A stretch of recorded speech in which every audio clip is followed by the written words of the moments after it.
So we have a big problem as Christians. Every time we find someone that is new, that we haven't heard of, the first thought that we have is to be skeptical.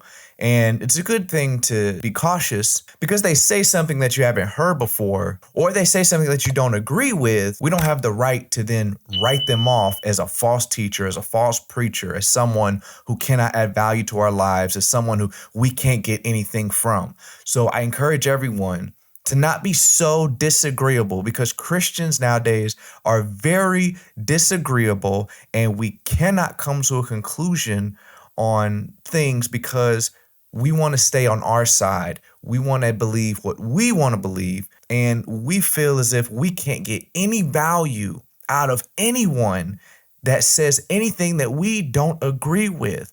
I'm sorry to tell you, there's not one person on this earth that you are going to agree 100% with what they say. You have a good conversation with someone and then you realize, oh, they don't believe in this? They're pro-choice? What? What? Bro, what are you talking about, man? So then we write them off and we say, oh, I can't listen to a word they say. You're going to run into that with every single person eventually when you get to know them. And, there are a few times that I've had some moments I'm like, that guy's crazy.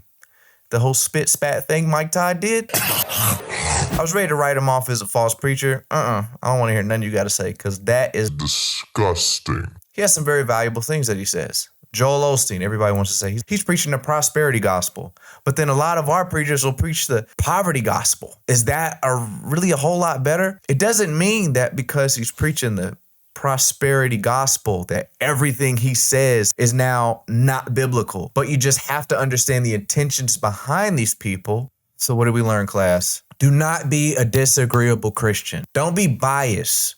We played PlayStation forever. As soon as somebody brought an Xbox, they said that their Xbox was better than our PlayStation. Not up in here! You done lost your doggone mind. Xbox is trash. Yo. Sorry. If you have any questions, comments, concerns, please send it to my Instagram because I'm about to really go in on every single subject. Anything that you want to ask of me, hit me in the DMs. We out.